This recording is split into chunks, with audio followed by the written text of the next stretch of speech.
Hello students, मैं हूं सुशील sir, एजी physics वाला। और हम लोगों ने रे ऑप्टिक्स शुरू कर दिया था। एक वीडियो लेक्चर हम डाल चुके उसमें, जिसमें हमने रिफ्लेक्शन का बेसिक मतलब बताया था और रिफ्लेक्शन थ्रू प्लेन मिरर में इमेज फॉर्मेशन हमने पढ़ लिया था। नंबर ऑफ इमेजेस हमने पढ़ ली थी कि दो पैरेलल मिरर के बीच में ऑब्जेक्ट रखा है तो नंबर ऑफ इमेजेस कितनी होंगी और कहाँ कहाँ बनेगी। उसके बाद हमने दो इंक्लाइंड मिरर लिए थे, तो उस केस में भी हमने नंबर ऑफ इमेजेस पढ़े थे। दो मेथड पढ़े थे वहाँ पर, एक तो काउंटिंग मेथड था, ध्यान आ रहा ना, मिरर के बीच का एंगल जोड़ते जाते थे, तो काउंटिंग मेथड था, और एक फार्मूला मेथड भी था। आज हम एक और नई चीज़ पढ़ेंगे।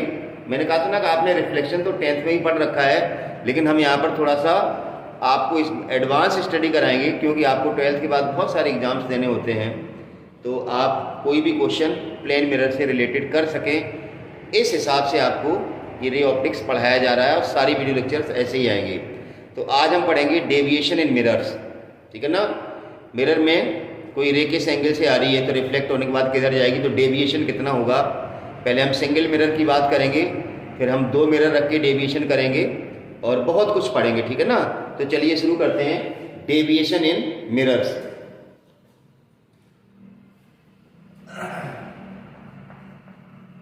डेविएशन इन मिरर्स।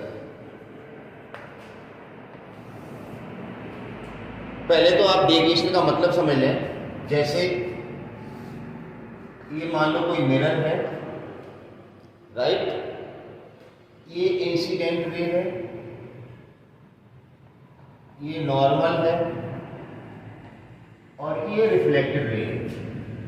समझिए, ये इंसिडेंट रे है, ये नॉर्मल रिफ्लेक्टेड रे। अब रे इस डायरेक्शन में आई, मतलब इसको एक्सटेंड करो, इंसिडेंट रे को एक्सटेंड कर दो, मतलब रे का ओरिजिनल पाथ ये था, अब इधर में जाकर के इधर मुड़ गई, तो ये वाला जो एंगल कहलाता है, ये वाला कहलाता है डेविएशन। मेरे ख्याल से समझ में आ गई होगी बात। ये डेविएशन क्लॉकवाइज भी हो सकता है और एंटी क्लॉकवाइज, जैसे रे इधर से आती है इधर जाती है, इसका मतलब क्लॉकवाइज डेविएट। अब ये एंटी क्लॉकवाइज डेविएशन दिख रहा है, ठीक है ना। ये मतलब होता है डेविएशन का। ये एंगल आई होता है और ये एंगल आर होता है, और हमें पता आई और आर दोनों एंगल कैसे होते हैं, बराबर। तो हम इन शॉर्ट इसको ऐसे समझ सकते हैं कि मिरर के केस में ये रे गई, ये भी एंगल थीटा होगा और ये भी एंगल थीटा होगा, क्योंकि दोनों बराबर होते हैं। तो इसका मतलब ये जो डेविएशन होगा ये होगा पाई माइनस 2 थीटा। इतनी बात समझ में आ रही होगी, मतलब ये सीधा स्ट्रेट लाइन है, ये पूरा एंगल कितना होता है, पाई। अरे ये स्ट्रेट लाइन है ना, ये पूरा एंगल यहाँ से लेकर के यहाँ तक पाई होता है। अब हमें तो इतना ही चाहिए ना, ये 2 थीटा कम कर दो पाई में से, तो ये डेविएशन आ जाएगा पाई माइनस 2 थीटा। तो इतनी बात सबको समझ में आनी चाहिए कि डेविएशन पाई माइनस 2 थीटा होगा। एक रिफ्लेक्शन की बात हो रही है, यहाँ पर एक बार ही रिफ्लेक्शन हुआ। अभी हम मल्टीपल रिफ्लेक्शन की भी बात करेंगे। अब यहाँ 2-3 चीजें समझ लेनी है। अगर नॉर्मल इंसिडेंस की बात हो रही है, ध्यान देखिए, 2-3 चीजें हो सकती है। जैसे ये मिरर है, राइट, अगर कोई लाइट रे इस तरह से इंसिडेंस हो रही है, मिरर की सरफेस से यूं लेस करती हुई ऐसे इंसिडेंट हो रही है, तो नॉर्मल ऐसे आएगा, नॉर्मल ऐसे ही डालेंगे ना, तो एंगल ऑफ इंसिडेंस कितना बनेगा, एंगल ऑफ इंसिडेंस कितना बनेगा यार, एंगल ऑफ इंसिडेंस कितना बनेगा, 90 नहीं बनेगा। इस केस में आई बराबर कितना होगा, 90। अब बताइए डेविएशन कितना होगा, थोड़ा सोच के बताइए डेविएशन कितना होगा। 1-2-3 सेकंड पॉज करके आप देख के बताइए कि इस केस में डेविएशन कितना होगा।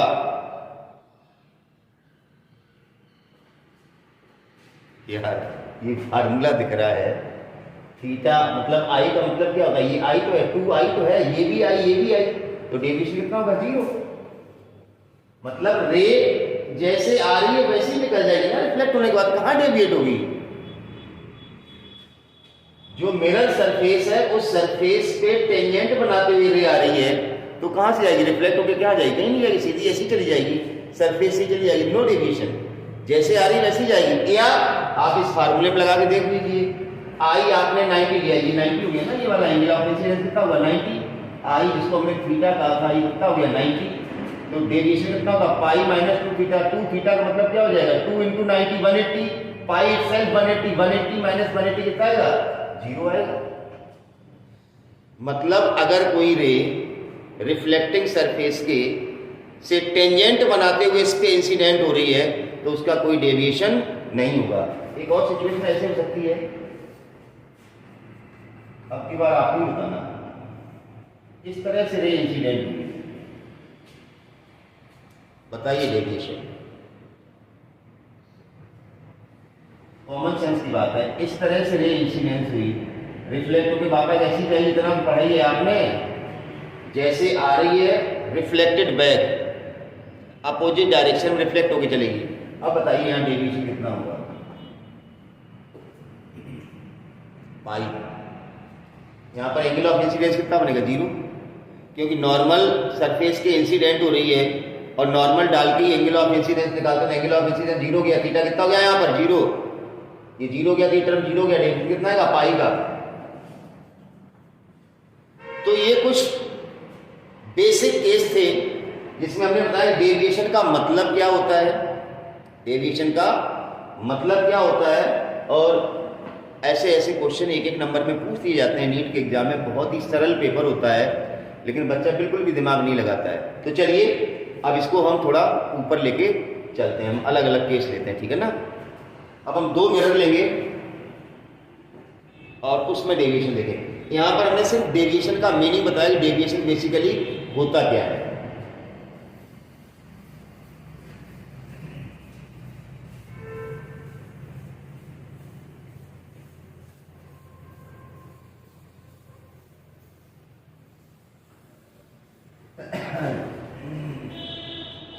अगला टॉपिक आएगा डेविएशन थ्रू टू रिफ्लेक्शंस,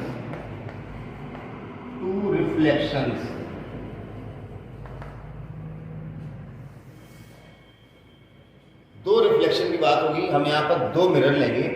अब यहाँ पर हम केस लेंगे व्हेन बोथ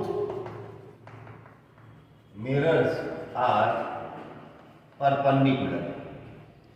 हम 2 मिरर लेंगे, दोनों मिरर परपेंडिकुलर रखे होंगे, 2 रिफ्लेक्शन होंगे और डेविएशन की बात हम करेंगे। तो चलिए 2 मिरर बनाइए आप लोग इस तरह से परपेंडिकुलर।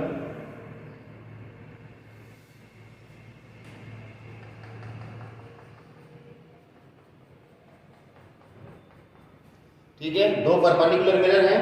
चलिए अब हम बात कर रहे हैं, हमने मान लिया इस तरह से ये कोई रे इंसिडेंट होके आ रही है। अब ध्यान समझिए, नॉर्मल डालिए, नॉर्मल डालिए, ये एंगल ऑफ इंसिडेंस होगा आई, ये रिफ्लेक्ट होके उसी एंगल से इधर जाएगी, ये रिफ्लेक्ट होके इधर आएगी, ये भी एंगल कितना बनेगा आई। अब यहाँ पे रिफ्लेक्शन होगा। अब इधर रिफ्लेक्शन से पहले आप यहाँ पर समझिए, ये इंसिडेंट रे आ रही है, इसको आगे एक्सटेंड कर दो, कर दिया। ये रे ऐसे आ रही थी और चली गई इधर, तो डेविएशन कितना हुआ, ये वाला डेविएशन हुआ, ये वाला, ये डेविएशन होगा डेल्टा 1। समझ गए ना। देखिए भाई रे ऐसे आ रही थी यूं, लेकिन इधर में जाके इधर मुड़ गई, तो इसका मतलब इसका जो इनिशियली डायरेक्शन था वो इस डायरेक्शन में था और गई इधर, इसका मतलब ये डेविएशन हो गया। अब ये डेविएशन होगा कितना डेल्टा 1, देख के बताइए कितना होगा पाई माइनस 2i। इसमें किसी की दिक्कत नहीं होनी चाहिए कि पूरा एंगल स्ट्रेट लाइन ये वाला पाई होता है। अब हमें सिर्फ इतना चाहिए तो ये 2i कम कर दो। अभी बताया था मैंने पाई माइनस 2 थीटा, ये हमने थीटा थीटा लिए थे, ये आई है, यहाँ पर कोई न्यूमेरिकल वैल्यू भी दी जाएगी, अभी हम आपसे पूछेंगे। तो पहला डेविएशन होगा पाई माइनस 2i। अब ये हमें बताइए ये क्लॉकवाइज होगा या एंटी क्लॉकवाइज। देखिए रे किधर मुड़ी है, डायग्राम देख के बताइए रे किधर मुड़ रही है, ऐसे आ रही थी और इधर मुड़ी, मतलब ये ऐसे जा रही है, मतलब क्लॉकवाइज। अरे भाई इधर मुड़ी ना ऐसे करके, इसका सेंस क्या है, इधर मुड़ी क्लॉकवाइज। अब यहां पे नॉर्मल डालिए, हमें बताइए ये एंगल कितना होगा। ये एंगल देखिए, ये वाला एंगल आई है ये, तो ये पीछे बचा हुआ एंगल कितना हुआ, ये वाला 90 माइनस आई, ये 90 है, तो ये कितना हुआ आई, तो ये कितना हुआ 90 माइनस आई। ध्यान से देखिए,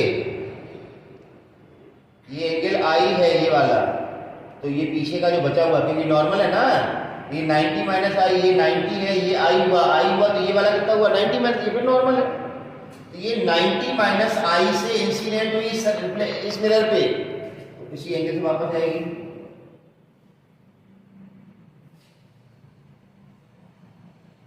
ये भी 90 माइनस आई।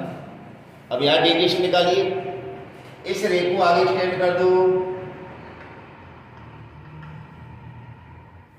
इस रे को आगे एक्सटेंड कर दो, मतलब डेविएशन कौन सा हुआ, ये डेल्टा 2 कितना आएगा, ये फिर क्लॉकवाइज, देखो रे ऐसे जा रही थी, अब इधर में जाके इधर मुड़ गई क्लॉकवाइज, डेल्टा 2 कितना होगा पाई माइनस पूरा, मैंने क्या बताया यहां से लेकर के यहां तक पूरा एंगल पाई होगा, इसमें से ये कम कर दो, ये वाला, ये कितना कम करना 90 माइनस आई प्लस 90 माइनस आई, कितना कम करना है 90 माइनस आई प्लस 90 माइनस, ये तो मैं समझा रहे हैं इसलिए इतना डिटेल में लिखा जा रहा है। ये कितना हो जाएगा पाई माइनस 90 और 90 कितना हो जाएगा 180, और माइनस आई और माइनस आई, माइनस का 2 आई, तो कितना आएगा ये पाई का मतलब खुद ही 180 और 90 180 माइनस माइनस माइनस प्लस 2 आई आएगा डेल्टा 2। देखिए डेल्टा 2 कितना आएगा 2 आई, सबको दिख गया। अब टोटल डेविएशन,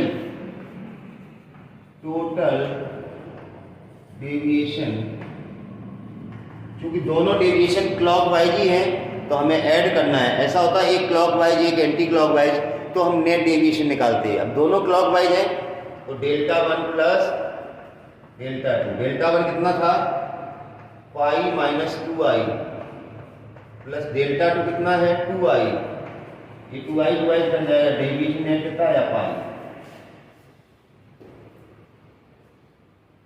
मतलब जिस डायरेक्शन में रे आ रही थी उसी डायरेक्शन में रिफ्लेक्ट होके चली गई है। मतलब ये दोनों पहले अपना डायग्राम थोड़ा सा सही नहीं बनाया, लेकिन आप समझ जाइए। तो नेट डेविएशन कितना हुआ पाई। अब देखिए यहां पर खास बात क्या है, खास बात देखिए, ये जो नेट डेविएशन है, ये जो एंगल ऑफ इंसिडेंस हमने आई लिया था, ये कुछ भी हो सकता था 20 डिग्री 10 डिग्री 30 डिग्री, ये this net deviation is independent on angle of incidence. इसमें आई तो कहीं आया ही नहीं, नेट डेविएशन कितना है पाई। चलिए एक दूसरा एग्जांपल ले लेते हैं, ऐसे ही हम परपेंडिकुलर मिरर रखते हैं, कोई आई का एंगल लेते हैं, देखते हैं डेविएशन कितना आएगा, फिर हम एक निष्कर्ष निकालेंगे, ठीक है ना। चलिए इसको मैं हटा देता हूं, नोट कीजिए, हाँ पॉज कर लिया करो, उसके बाद नोट कर लिया करो। चलिए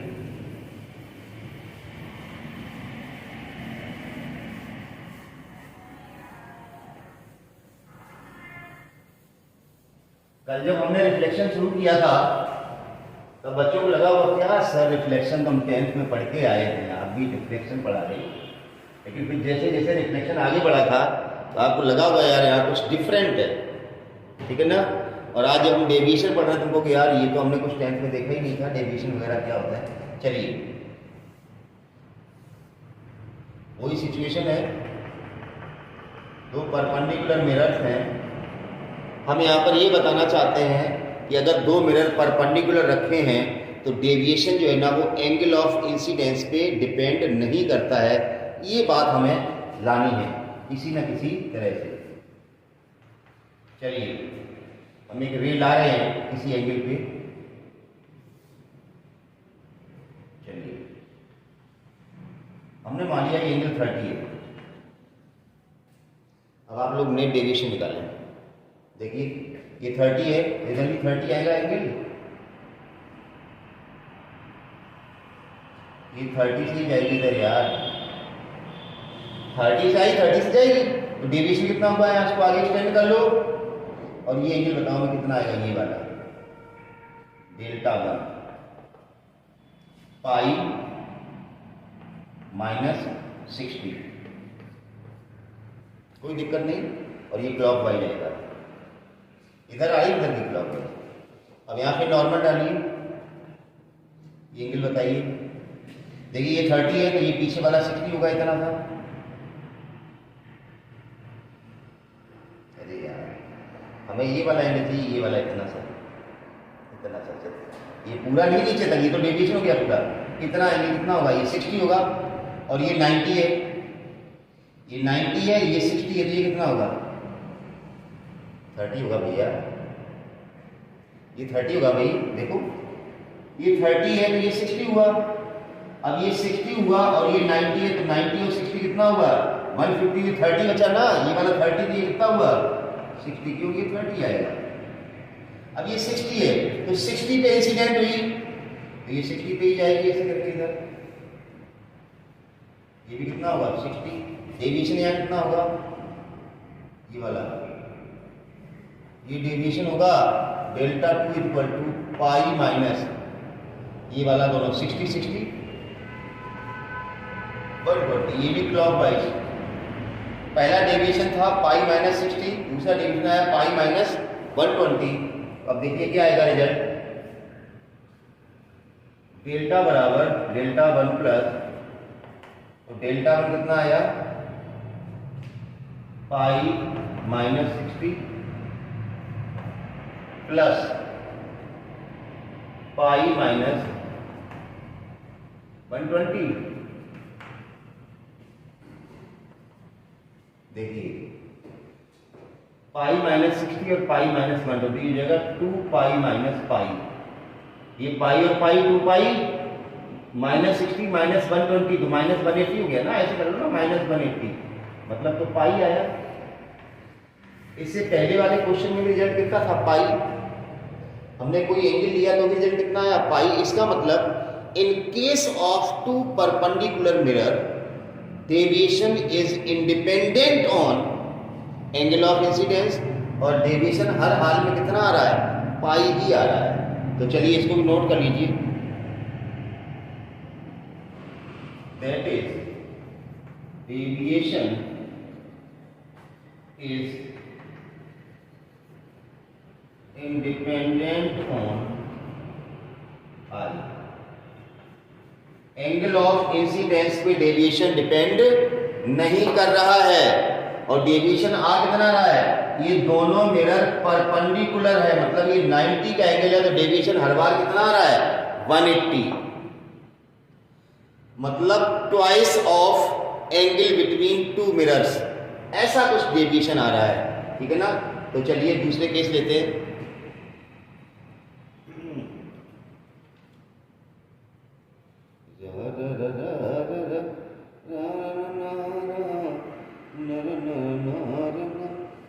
अब हम परपेंडिकुलर वाला हटा देते हैं, दोनों मिरर को किसी अलग अलग एंगल पे लेते हैं, ठीक है ना, हटा दें इसको। ध्यान रखना दोनों अगर परपेंडिकुलर मिरर हैं तो डेविएशन एंगल ऑफ इंसिडेंस पे डिपेंड नहीं करता है, बार बार कितना आ रहा है पाई के बराबर आता है।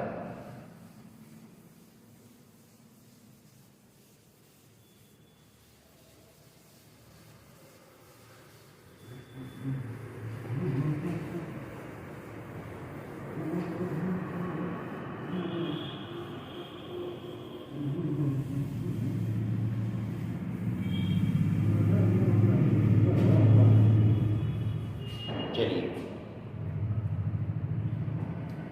अब हम कोई दो मिरर्स ऐसे ले लिए,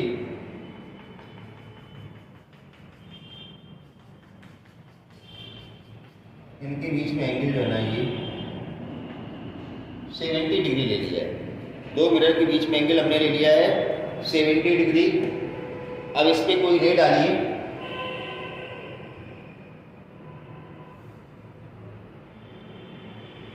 ये रे डाली,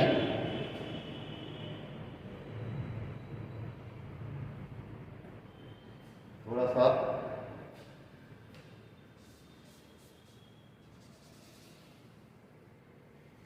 कोई भी एंगल ले लो यार, ये 20 डिग्री ले लिया हमने ये एंगल ले लिया 20 डिग्री। अब क्या होगा, ये 20 डिग्री से रिफ्लेक्ट होकर किधर जाएगी ऐसे करके,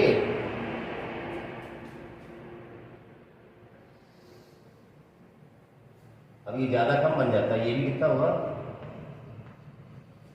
निकालिए पहला डेविएशन, इसको आगे एक्सटेंड कर लो।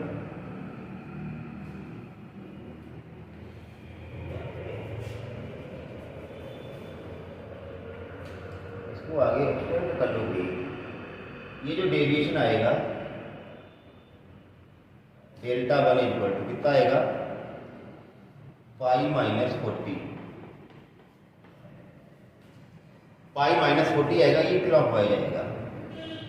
पाई माइनस 40 का डेविएशन आएगा और वो भी कितना आएगा, क्लॉकवाइज आएगा। अब हम डेल्टा 2 की बात करते हैं, डेल्टा 2 की बात कर लो। सबसे पहले या फिर नॉर्मल निकालेंगे, सबसे पहला काम है ये निकालना है। चलिए देखिए, अब ये एंगल कितना होगा, ये एंगल हम नहीं बताएंगे। देखो आपको पता होना चाहिए, ये प्लेन मिरर पे नॉर्मल होता है, ये 20 डिग्री का एंगल है, पीछे बचा हुआ कितना होगा, 70 होगा, टोटल 90 हुआ, 70 होगा, ये 70 70 140 हुआ, ये 40 का एंगल हुआ, ये 40 का हुआ, तो ये कितने एंगल का हुआ, 50 का हुआ ना एंगल, फिर ये 50 40 90, ये 50 डिग्री हुआ, ये एंगल 50 हुआ, तो 50 से आया तो 50 से ही जाएगा।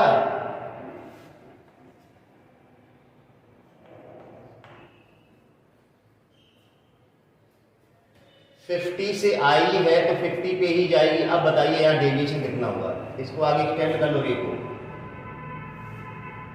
ये डेविएशन होगा डेल्टा 2 इक्वल पाई माइनस 100, ये भी क्लॉकवाइज होगा। देख लीजिए, हमने पहला बता दिया था आपको अच्छी तरह से।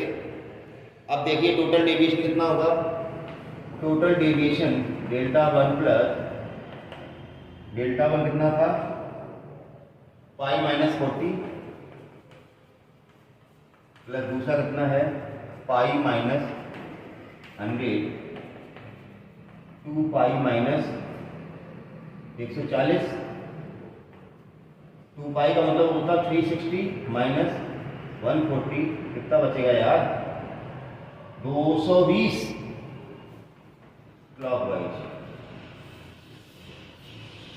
220 आएगा क्लॉकवाइज। या 360 में से 220 कम कर दिया तो कितना आएगा, 140 एंटी क्लॉकवाइज। देखिए एक बहुत बढ़िया ट्रिक बता दूं आपको, इन दो मिरर्स के बीच में एंगल कितना है, 70 डिग्री। तो जो डेविएशन आएगा आपकी इंसिडेंट रे किसी भी एंगल पर, जो डेविएशन आएगा आप इसका डबल कर दो, 70 का डबल कितना होता है, 140 एंटी क्लॉकवाइज। एंटी क्लॉकवाइज ध्यान रखना, क्लॉकवाइज कितना है 220 और एंटी क्लॉकवाइज निकालो तो 360 में से माइनस कर दो तो 140 एंटी क्लॉकवाइज। मतलब मिरर के बीच में जो एंगल है इसका डबल कर दो, एंटी क्लॉकवाइज आंसर सही होगा। अब ऑप्शन में अगर एंटी क्लॉकवाइज नहीं दे तो आपको दोनों पता है, अगर 140 एंटी क्लॉकवाइज 220 क्लॉकवाइज हो गया, टोटल तो 360 होता है एंगल, बस ये ध्यान रखना है आपको। चलिए एक क्वेश्चन और लेते हैं, इसको नोट कर लीजिए फटाफट, नोट कीजिए भाई, नोट कीजिए।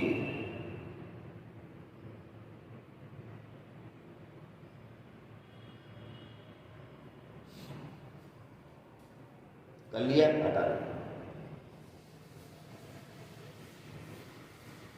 मतलब दो रिफ्लेक्शन के बाद, मैं क्या कह रहा हूं, दो रिफ्लेक्शन के बाद जो नेट डेविएशन होता है वो twice of angle between two mirrors anti clockwise.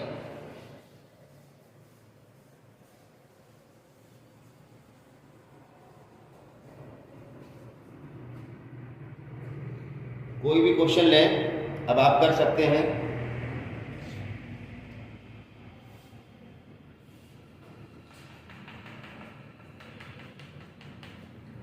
ये एंगल 60 डिग्री है,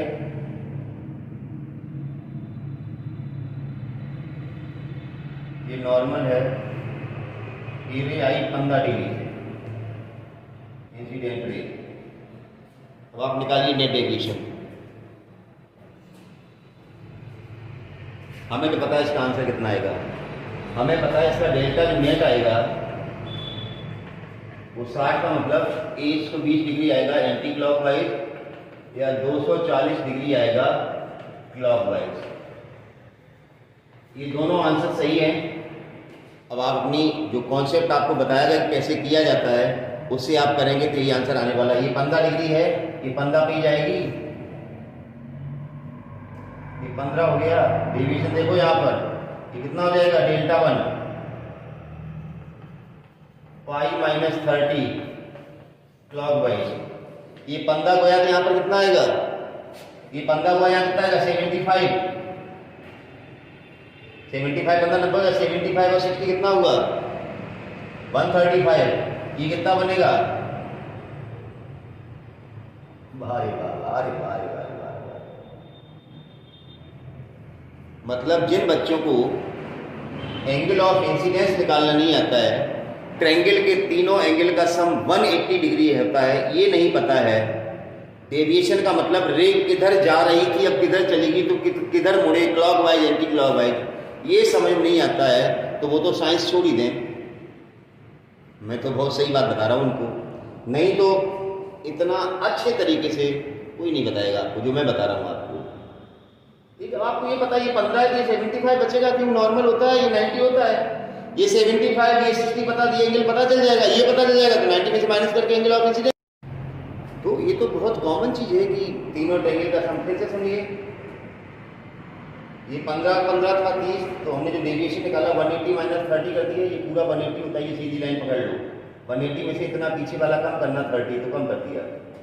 अब देखिए यहाँ पर एंगल ऑफ इंसिडेंस हमें चाहिए, ये वाला एंगल ऑफ इंसिडेंस चाहिए, इसके लिए हमें ये पता हो तो ये पता चला कि ये नॉर्मल है ना, ये 75 बचेगा क्यों, 15 इधर निकल गया, 60 में 75 कितना हो गया, 135।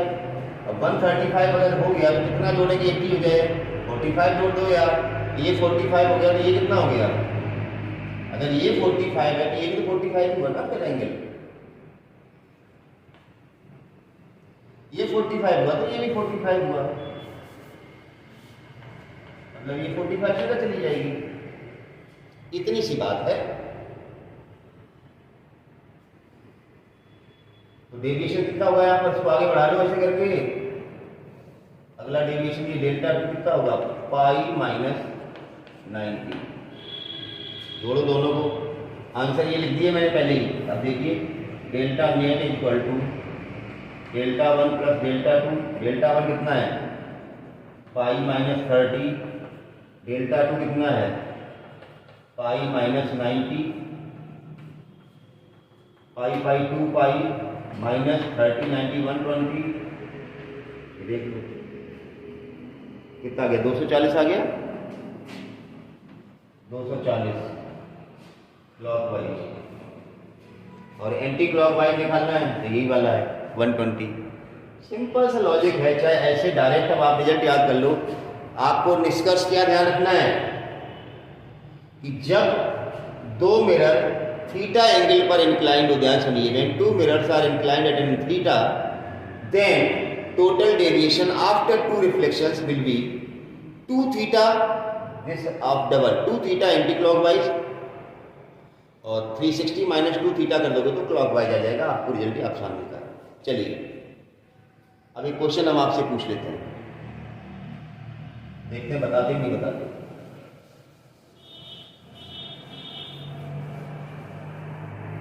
देखिए अगला जो वीडियो लेक्चर आएगा वो रिलेटिव मोशन ऑफ मिरर पर होगा।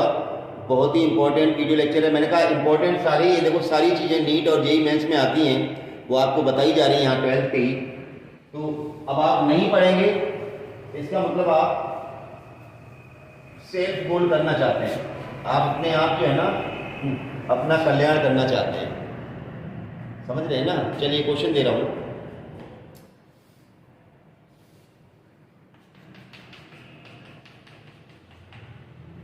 ये 60 डिग्री है, रे ऑफ लाइट जो है ना ऐसे करके इंसिडेंट हो रही है, क्वेश्चन ये है कि इस थीटा की वैल्यू क्या हो,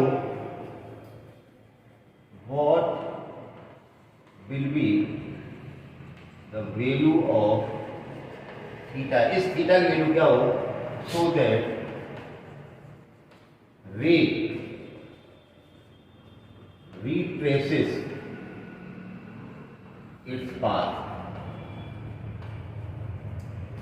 इस थीटा की वैल्यू क्या होगी, रे जो है ना अपना पाथ रिट्रेस करे। देखो रिट्रेस करने का मतलब क्या हुआ, किसी ये रे आई रिफ्लेक्ट होकर इधर जाएगी, वापस सीधी उसी रास्ते पर आ जाए, पीछे ही आ जाए।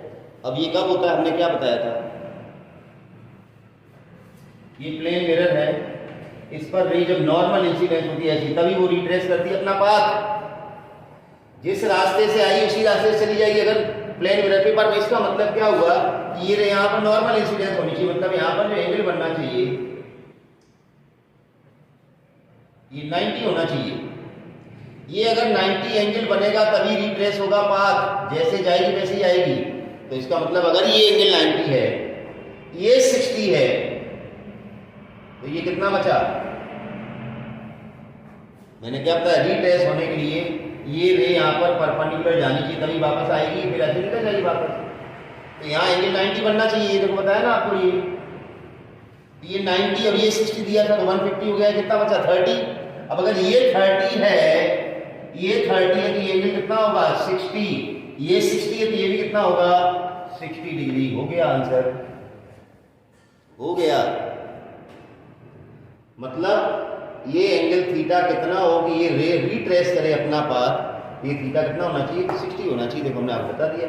फिर से सुनिए कॉन्सेप्ट क्या था, रिट्रेस करने के लिए यहाँ पर ये रे नॉर्मल इंसिडेंस होनी चाहिए, 90 का एंगल बनना चाहिए। 90 ये 60 थे, 30 बचा, ये 30 ये कितना हो गया 60, तो ये भी 60, angle I equal to angle R. तो थीटा की वैल्यू कितनी होनी चाहिए 60 डिग्री। तो नोट कर लेना, काफ़ी अच्छा क्वेश्चन है। तो मैं ये कह रहा था कि आप सीक्वेंस में वीडियो लेक्चर देखें, जो लोग चैनल पे नए हैं चैनल को सब्सक्राइब कर लें। मैंने बताया था यहाँ पर एक कॉम्बो पैक है चैनल, मतलब आपको बोर्ड प्लस कॉम्पिटिटिव दोनों चीज़ें यहाँ पर मिल रही हैं साइमल्टेनियसली। तो आप उसका लाभ उठाएं, चैनल को सब्सक्राइब करें, बेल आइकन दबा दें ताकि आपको रेगुलर नोटिफिकेशंस मिलते रहें। मैंने बताया था अगला वीडियो लेक्चर जो आएगा वो रिलेटिव मोशन ऑफ मिरर्स होगा, बहुत ही तगड़ा ट्रिक बताने वाला हूँ। आपको कुछ भी दिमाग में नहीं रखना, कैसा ही क्वेश्चन आए, कैसा ही क्वेश्चन आए आप फाड़ दोगे बिल्कुल, ठीक है ना। तो कीप वॉचिंग आपका अपना चैनल इजी फिजिक्स बाय सुशील सर, और देखते रहिए और अपने ज्ञान को बढ़ाते रहिए, मज़ा आएगा एकदम। चलिए, थैंक यू फॉर वॉचिंग।